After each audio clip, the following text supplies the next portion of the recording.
Hello and welcome back to the Edge of the Box podcast, a podcast by WhoScored.com, sponsored by UltimateFan. Tasty little treat because it's the Carabao Cup Final on Sunday, so we're going to preview Chelsea v Liverpool. It does feel like Chelsea have turned a little bit of a corner, George. I'm always wary of saying these things with Chelsea and Manchester United because as soon as you say it, they end up letting you down. But what I liked about last week's performance at Manchester City, I liked the centre-back pairing, and I almost think Thiago Silva being injured may make Chelsea stumble upon their best centre-half partnership because Disasi and Colwill look very good against the best team in the world. Well, Aston Villa in the Cup. Yeah, they did look good in that game as well. I don't think they played together. I don't think they played together in that game. I'm talking about the Manchester City game, George, as you know. But it was also, Thiago is out for that game, and it was one of Chelsea's best performances of the season too. I do kind of wonder with Thiago Silva, like you watch him, and obviously, you know, he never looks like a weak link in Chelsea's backline.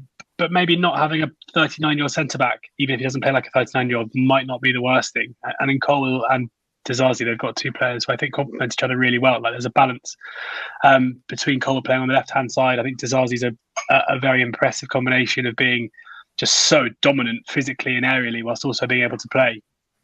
And I think with Caicedo being able to drop in between the two and distribute out from the back, it kind of works really well. I mean, there are two caveats to this. Firstly, let's not pretend that Manchester City didn't create loads of chances in that game. Like there was still an XG of like 3.7. Haaland had a very rare off day in front of goal, but this wasn't a shutout. This wasn't a centre-back pairing who prevented the best team in the world from creating any chances. And also, it's a very small sample size. The one good thing for Chelsea coming into this game is that their best performances this season have come against the best teams in the league, in my mind. Like when you consider they played Liverpool, Manchester City and Arsenal all at Stamford Bridge and haven't lost any of those games. Yes, they drew all three, but given how poor their season's been, that in itself is pretty impressive. The fact that they also went to the Etihad and got a draw, the same. The fact they went to Spurs and beat them 4-1. They beat Brighton at home as well.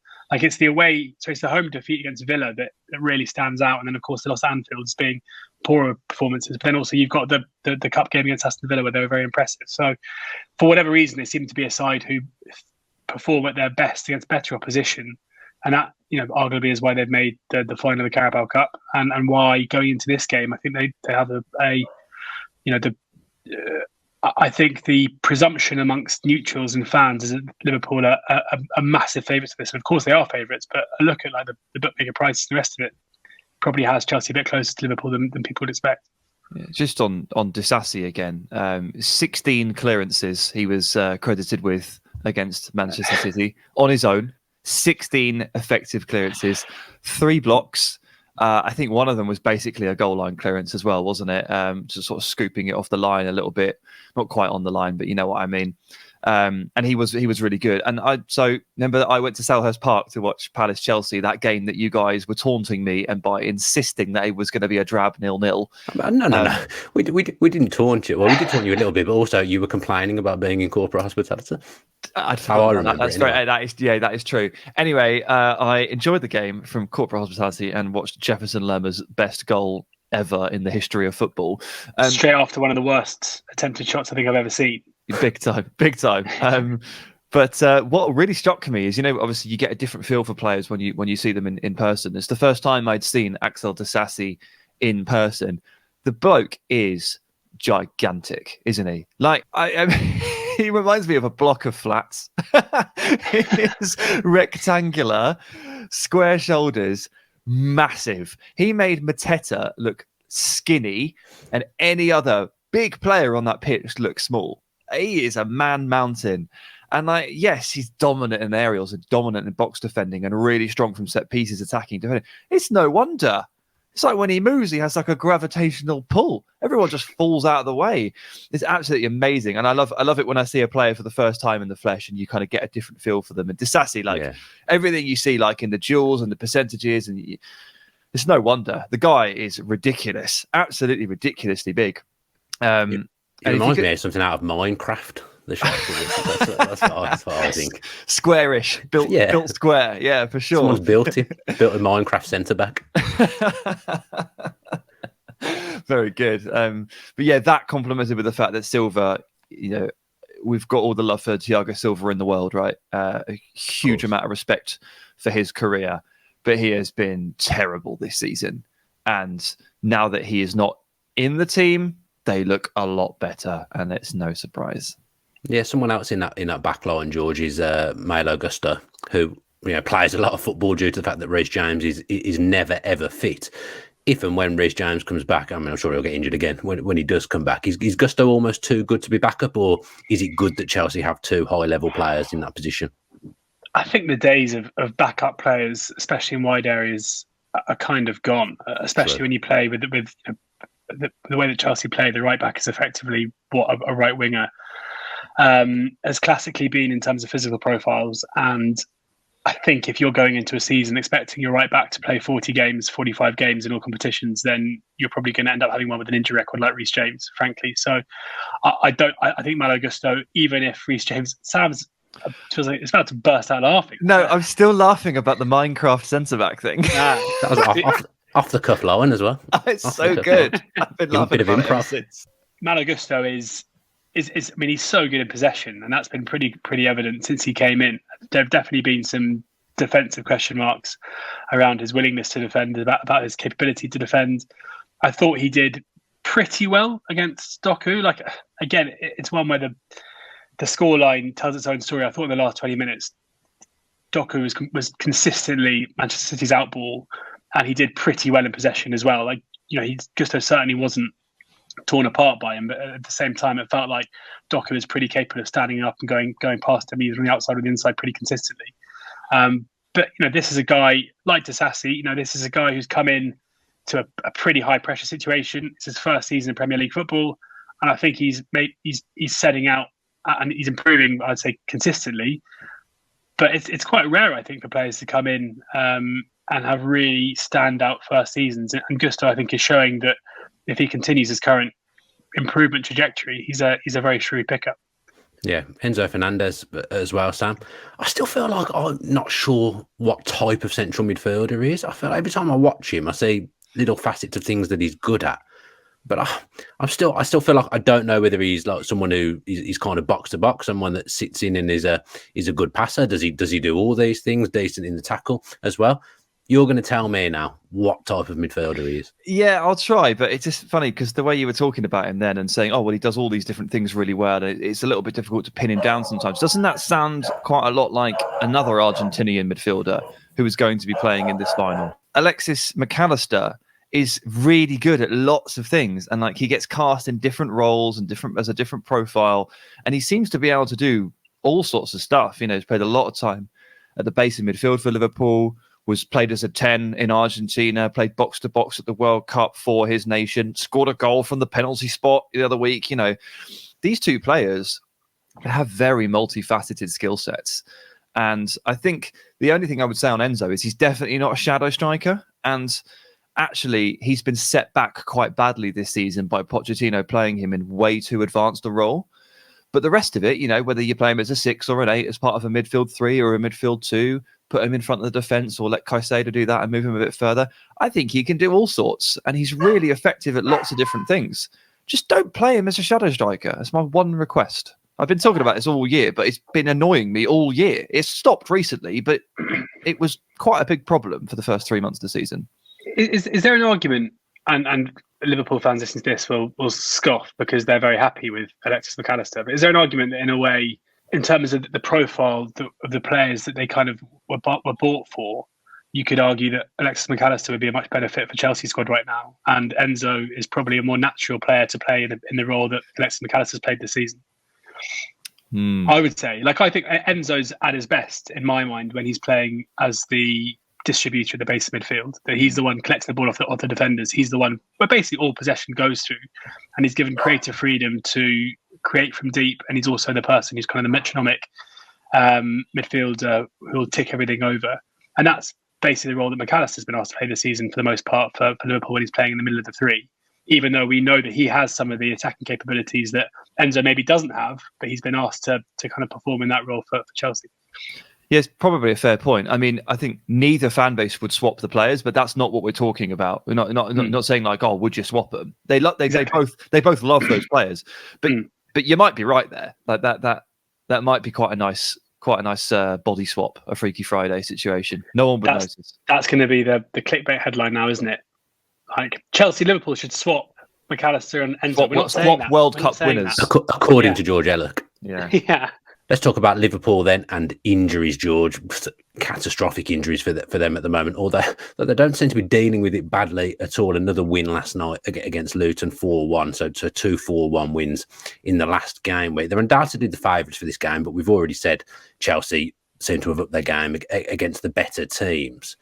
How do you see Liverpool going into this cup final, and how much of a priority is it for them? Look, I think when you're in a final, it's kind of irrelevant priorities. Like you're in a cup final, you're going to play the best possible team available for you. You're not going to be thinking about the Premier League title race. Like, this is a one-off game where it doesn't really impact anything else. So I don't think at the beginning of the season the Carabao Cup was a priority for Jurgen Klopp. I think right now, with the game 2 days away, it's absolutely the most important thing that's happening at Liverpool Football Club this weekend. So in that sense, I have no concerns. But I think we have to acknowledge that as a cup final, it's coming at an incredibly bad time for them. There will be more important games to come in the title race, but right now they're incredibly short. And when you look at the game on Wednesday night, where they were 1-0 down at half time against Luton at home, and they were poor in the first half. I give Luton massive credit for that. I thought Luton's press is just phenomenal. Like, they're so good at stopping teams from getting out and playing in advanced areas. And in the second half, Liverpool's quality shone through. And they won the game fairly comfortably. But when you look at the players that came off the bench yesterday, it tells its own story, where you've got Bobby Clark, you've got Jayden Danns, James McConnell. Like, these are the players who at the moment, because Liverpool are so thin in depth, are they are the players waiting in the wings. They're going to be the players that are on the bench. And that's pretty important in a cup final, especially one that could go into extra time. So there are concerns there. But having said that, the embarrassment of riches that Liverpool have, the fact that your front three, despite all the injuries on Wednesday night, was Luis Diaz, Cody Gakpo and Harvey Elliott, is still phenomenal. The versatility of individual players. So the fact that Elliott, for the most part now, plays in the midfield three, is still able to play as that kind of attacking inside forward off the right. The fact that McAllister, who's played a lot of games this season, playing as a holding midfielder, can play on either side of the three, and probably at a push could play more advanced as well. Like, they're not at their strongest, but at the same time, in terms of a starting lineup, I don't think they're going to be too short quality come Sunday.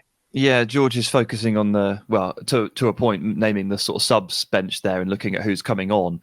I looked at the starting 11 and saw Kelleher, Bradley, Kwanzaa, Gomez, Endo, Gravy, Elliott and Hakpo. And I was like, 8 players who would not be in Liverpool's strongest 11. And they won 4-1. They're a phenomenal beast. It's incredible. Like, this injury bug is really hit them hard. And you're right, it's a terrible, terrible time for them to be without some of these players. You'd imagine they're getting one of, if not both, of Salah and Darwin back this weekend.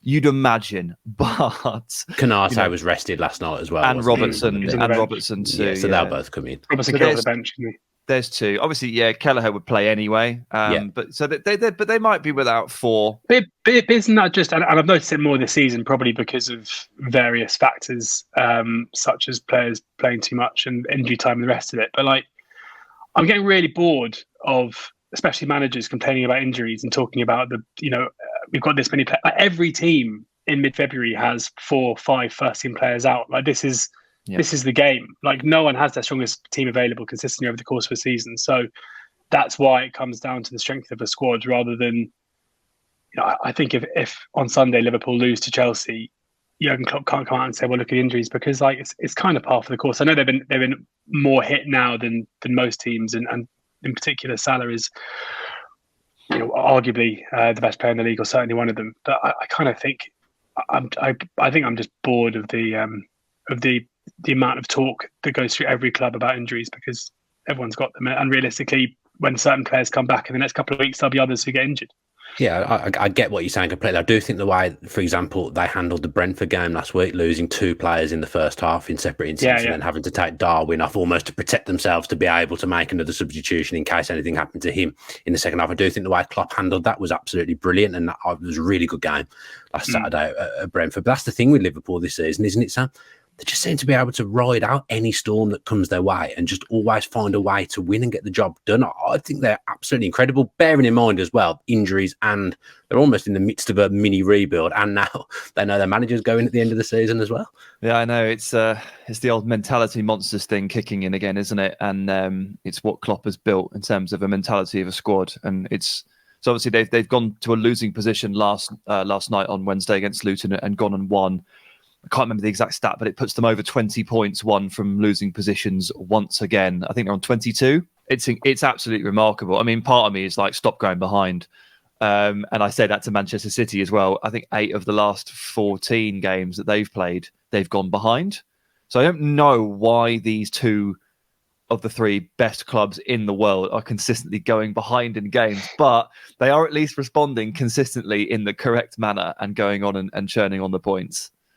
Yeah, George, you touched on Kelleher, the goalkeeper who will be in goal at the weekend and would have been in goal. And actually, sorry, I think it was Sam that touched on Kelleher, the fact he'll be playing. He would have been playing regardless of Alisson's injury situation. I'm shocked to learn he's 25. Kelleher, I thought he was younger than that, but is he too good to be a number 2? Alisson's 31. You know, he's in goalkeeping terms, he's got a number of years left in his career, and you'd imagine he'd stick around at Liverpool. Is Kelleher almost too good to be a number 2? Does he need to go and find his own way now? Forest were rumoured to be interested in him in the January window. Forest looking for a goalkeeper? No, they haven't got enough. They haven't got 7 on the books, I think. I mean, maybe. I always think it's probably quite a nice life being a number 2 keeper at a club like Liverpool. You know, you play quite a lot.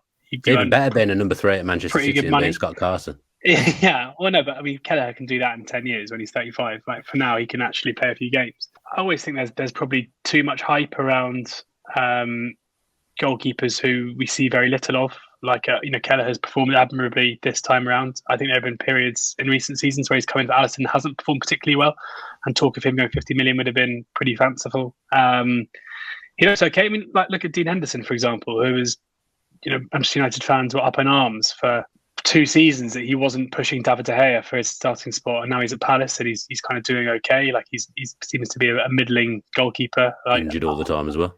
Injured a lot. Like, I don't know. I think rating. I think what I'm trying to say in short is that I'd like to see Kelleher play first team football for a team for a whole season before deciding if he's actually any good or not.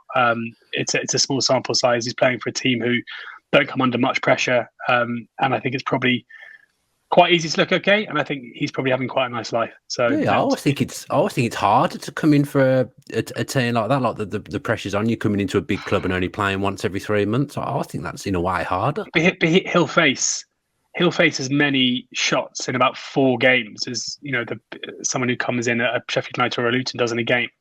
Like that. Brentford threw a fair bit at him, I thought. Yeah, he did well against. He did well against Brentford. Yeah, he did do well. But as I said, I think there have also been times where he's come in and hasn't performed particularly well. I'm not even going to go at him. Like, I think he's. I just wouldn't be. I don't think we can sit here and be like, yeah, Forest should go out and get him. He's the answer to their goalkeeping problems. These conversations are hard because none of us know Quivine Kelleher, so we don't know what he's thinking and how he feels. And like, there's part of me that always thinks, "Oh, why aren't you going and pushing yourself? You're 25. You seem to be pretty good. You should be asking for a transfer because it's time for you to spread your wings." And particularly, like if he played for Ireland despite being back up for Liverpool and there was no problems, I probably wouldn't feel so strongly about it. But like, he doesn't get to play for Ireland either because Gavin Bazunu plays regular first team football. So like, basically, Kelleher never plays. If Liverpool get back into the Champions League, which they will, he will get at most 6 games of football next year. And at a certain point, like year on year on year, like, is that enough to satisfy your appetite? It's totally up to him. We are all individuals. It would not work for me. Just that's what I'll say. I mean, in this podcast, for example, you're coming in the cold, cold one way, coming in the next, so you can almost relate to how he feels, I guess, more than George and myself. That's why I wore my goalkeeper's top today. You do look a bit like a goalkeeper today. And you say none of us know Kelleher, and I don't know him. I did see him a few months ago outside the Nike shop in London. Did you say that? I was like, "There's Kelleher." Yeah. I didn't say anything to him. There he is. I don't think he recognised me, but yeah, I don't know him, but I did see him. Okay. Sighted in London in midweek. Should he have been there? Who knows? I don't know. Don't want to get him in trouble, obviously.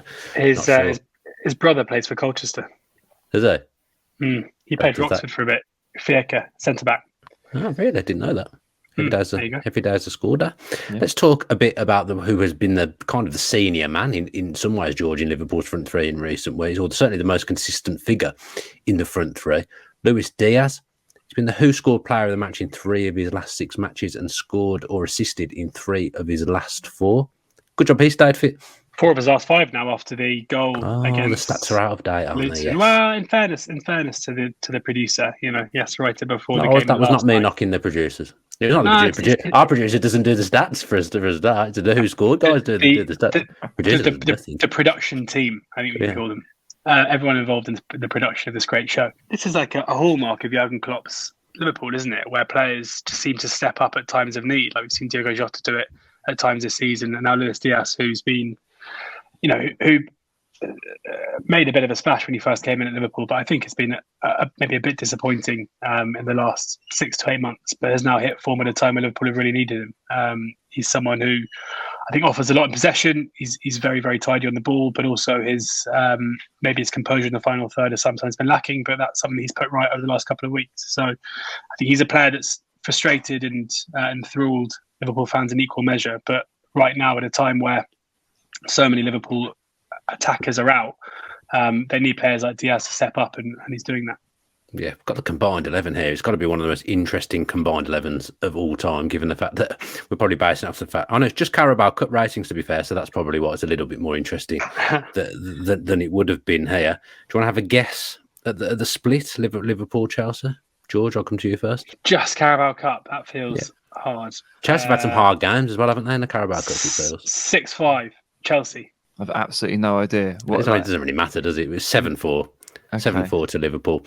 I'll run through the team. It is a really interesting team. You've got Kelleher in goal, Connor Bradley at right back, Disasi and Quansah is the centre-half partnership with Timoshas at left back. We've got Enzo Fernandez and Gallagher as the midfield 3, and then the front 3 is Palmer, Darwin and Gakpo. So it's obviously weird to see a combined 11 for Liverpool and not see Salah in there, not see Van Dijk in there, but I assume they haven't played. Well, they don't bother them with these kind of games, do they, up until the final? Yeah, just come in for the final, win a medal.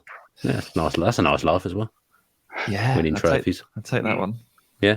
So let's do our score predictions then for the cup final. These don't count towards the overall league rankings that we're doing in our predictions league, but for a bit of fun, a bit of hijinks, let's have a prediction anyway. Sam? No, I don't make predictions unless the stakes are sky high. Well, you're going to have to because I've asked you to. 1-1 goes to penalties. Liverpool win it. Isn't there 2 cup finals a few years ago between these 2 that went to penalties? Yeah, I feel like this game is always a draw, and somehow there's always penalties. The Kepa final. Yeah. What are you going with, George? I think Chelsea might win the Carabao Cup. Do you? They have been good in the cups. Yeah, I'm going to say 2-1 AET. I'm just going to pick Liverpool to win outright. To be different. Score? That's a good point. I do need to put a score in there. 2-1 to Liverpool. 2-1 to Liverpool after extra time. So we got 2-1, 2-1, 8. So we all agreed it's going to be a draw. We all agreed it's going to be a 1-1 draw. That's nice, isn't it? Yeah, going into extra time. Good. All right. I probably won't watch the first 90 then. I'll just tune in for extra time. I don't think I'll watch any of it. Why not? It's a cup final. I'll probably choose Wolves Sheffield United if I've got to watch a game on Sunday. No, you won't. Come on. You can't. No one cares about. I mean, I love. Is it on at the same time? I don't think it's on at the same time, is it? No, it's not. But I've got some responsibilities. Can't get away with 2 games on a Sunday. I haven't watched football day on Saturday. No, yeah, but I mean, I love the Carabao Cup. But as soon as the last EFL team goes out, no one really cares anymore, do they? No, you and Ali Maxwell don't care. I was watching the Sunderland Till I Die documentary. Yeah, he was on. And I was expecting a Jonathan Wilson cameo, maybe. Wasn't expecting an Ali Maxwell and his big hairy chest cameo. And his hair. He looks like Johnny Vegas in it. It's a massive Johnny twig. Vegas. I haven't seen this. Come on. I was on series 2, and Ali's now in this series. So were you? Yeah. Very this. briefly. It was me. It was. They clipped up. They properly did me. There used to be a Sky show called EFL Matters, which was a terrible pun. And it was on Thursday night, and it was Prutz hosting and then a couple of guests talking about all things EFL. And we used to go on like once a month. And I was basically saying, my point was, it was when Josh Madger was scoring goals for fun for Sunderland. He scored like 17 goals from 19 shots. It was a total joke. And all they kept me up was saying was, if Josh Maja keeps scoring at this rate, then he's the best finisher in world football. And my point was more that obviously that wasn't the case. But they deleted all the context, and they just made it look as if I was saying that Josh Maja was the best player in the world. So that was very kind of them. And have you proven to be correct, or did he drop off? Massively dropped off. I think he's had about 80 shots since and scored twice. You say about EFL Matters being a terrible pun. It's that bad. I don't even know how it's a pun. Because it's both saying the EFL matters, as in it matters to people, It does, but yeah. also we're going to talk about EFL matters. Was it hosted by Sam Matterface? No, Prutz. Oh, that would have been. And I'll never hear a bad word said about David Prutton. No. I was going to pick you up on calling him Prutz, but I'm going to let you. Obviously, you know him, so I'm going to let that go. Unlike the time you were talking about John Terry and you kept calling him JT, even though I know him as well. So. No, I wasn't having that one. That wasn't his. You only met him once. You can't just go around calling him JT. They're both my mates. Are you not, Danny? You're not DB. a person. You know what? Do you ever never refer to Villa players by their first name? You know, I affectionately. don't know any of them. No, but like even Allowed just near in the stands, like I call Douglas Luiz Jack. Doug. I call Doug. Douglas Luiz Doug all the time. Yeah, but if I met these people in person or spoke about them, like I would call them by their So full have you name, never right? thrown your hands in it and gone, "Oh, come on, Esri"? So if you met John Terry, right, and he came over to you and said, I have met John Terry, but I didn't call him there you JT. go. Yeah, but he says, "Hi, I'm JT." So sorry. So what are you meant to do after that? Yeah, but okay, fair enough. But you can't. It was the way you did it, and then JT said, "JT." What's great did about this is then I JT hit this I shot. completely forgot we were recording a show there. I thought we were just having Yeah, a chat. and none of this will be in the edit anyway. I hopefully it does in some ways. Part of me thinks none of that will be in the edit.